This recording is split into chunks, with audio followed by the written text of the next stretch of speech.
Cerita ini kejadian di salah satu mall yang ada di daerah Cilandak di tahun 2009. Oke. Nah, ini pasti lo berdua tahu banget karena hampir tiap hari lo pasti lewatin. Cuma, ya gue nggak bisa ngasih tahu mall ini namanya apa. Gue yakin lo berdua tahu sih. Iya. Nggak usah disebut ya. Iya. Nah, kejadiannya tuh tepatnya di supermarket yang ada di mall di Cilandak itu. Oke. Oke. Nah, info sedikit, di sebuah supermarket tuh biasanya dibagi ke beberapa divisi. Ada divisi elektronik, divisi makanan, non-makanan, divisi fresh yang isinya sayuran dan buah-buahan, terus ada divisi keamanan sama divisi kasir. Oke. Yang mana semua itu kayak dipimpin sama store manager lah, ada satu orang pasti kepalanya kan. Iya. Oke. Nah, kejadian janggal di supermarket ini tuh awalnya terjadi di bagian kasir. Di mana nilai penjualan di satu hari yang tercatat di komputer dengan duit real yang masuk itu hasilnya beda, nggak balance. Oke. Jadi duit-duit tuh kayak pada hilang sampai kayak beberapa hari selisih 200-300 ribu tuh selalu ada. Nah, si kepala divisi kasir itu nanya ke semua karyawannya di divisi kasir dan gak ada yang mengaku kenapa uangnya bisa beda, nggak balance gitu. Sampai akhirnya si kepala divisi kasir itu, sebut aja Mbak Lia, dia ngelaporin hal ini ke store manajernya, sebut aja namanya Pak Asep. Dia ngasih tahu tentang kejadian uang-uangnya nggak balance, tapi karyawannya nggak ada yang mengaku. Nah tapi, si Mbak Lia ini juga bilang ke Pak Asep, sebelum dia datangin Pak Asep itu, ada tetangganya Mbak Lia yang belanja di supermarket, bilang ke Mbak Lia, kalau di supermarket kita, itu ada yang ngejailin. Maksudnya jailin? Jadi kayak ada hal-hal gaib yang terjadi di supermarket dia. Nah, Mbak Lia bilang kayak gitu karena tetangganya ini tuh emang indigo. Gitu. Nah, di situ tuh Pak Asep tuh dengernya skeptis. Karena sebelumnya emang udah pernah kejadian nih, uang kasir hilang. Tapi ternyata hilangnya itu gara-gara ulah salah satu karyawan kasir yang ngambil. Jadi kayak Pak Asep skeptis dong, ya nggak mungkin gaib, pasti ada yang ngambil lagi gitu kan. Iya. Nah, dari situ Pak Asep tuh nyoba buat ngecek ke ruang CCTV. Nah, di situ Asep minta ke kepala keamanan, sebut aja namanya Pak Made, buat ngebantuin Pak Asep ngecek CCTV bagian kasir bareng-bareng berdua. Nah, mereka berdua ngecek CCTV itu seharian, dan emang bener, ternyata nggak ada tanda-tanda satupun divisi kasir ini ada yang ngambil duit. Nah, di situ tiba-tiba Pak Asep tuh keinget sama kata-kata Mbak Lia yang bilang kalau supermarket mereka tuh ada yang ngejailin. Iya. Di situ Pak Asep nanya ke Pak Made, Pak Made percaya nggak sama hal-hal gaib?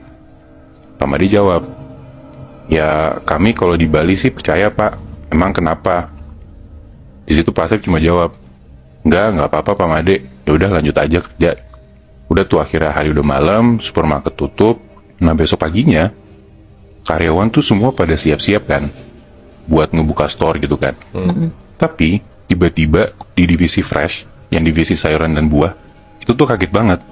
Karena pas mereka datang, tiba-tiba sayur-sayuran yang ada di rak di bagian chiller yang kulkas gede itu, tau gak sih lo? Kebayang kan? Tahu. Nah itu tuh pada berjatuhan, berantakan banget, buah-buahan juga pada berserakan di lantai. Dan lu tau timbangan supermarket gak sih? Timbangan yang buat buah Iya, itu, iya. itu kan berat kan? Si timbangan itu tuh posisinya di atas meja tapi kebalik. Anjing. Dan padahal ya itu dari yang supermarket tutup kosong, paginya tiba-tiba kayak gitu, berantakan segala macem. Akhirnya karena udah ada kejadian kayak gitu, si Pak Asep nih mulai percayalah kalau emang ini tuh bukan ulah manusia, tapi kayak ada hubungannya sama hal-hal gaib. Dan dari situ Pak Asep cobalah buat nyari kayak dalam tanda kutip orang pinter buat dipanggil. Oke. Dan akhirnya didatengin lah tuh seorang kiai. Sekitar jam 8-an malam, abis Isya, Pak Kiai ini datang. Dan Pak Kiai ini diminta buat ngecek, ada apa sih di supermarket itu. Oke. Akhirnya di malam itu, Pak Kiai masuk ke dalam supermarket, dia keliling, dia jalan, dia ngeliat-ngeliat di supermarket ini ditemenin sama Pak Made dan Pak Asep.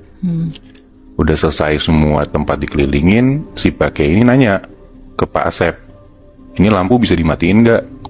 Karena di sini posisinya si supermarket itu masih buka, jadi mereka harus nunggu sampai supermarket tuh selesai beroperasi. Singkat cerita sampai sekitar jam 11-an malam lah, supermarket ini udah tutup. Pak Kiai akhirnya masuk, tapi sebelum masuk, si Pak Kiai ini nyuruh buat Pak Asep dan Pak Made itu nunggu dan ngeliatin aja dari ruang CCTV. Si Pak Kiai ini ngomong apapun yang terjadi, Pak Asep sama Pak Made itu nggak usah masuk, biar Pak Kiai-nya aja masuk.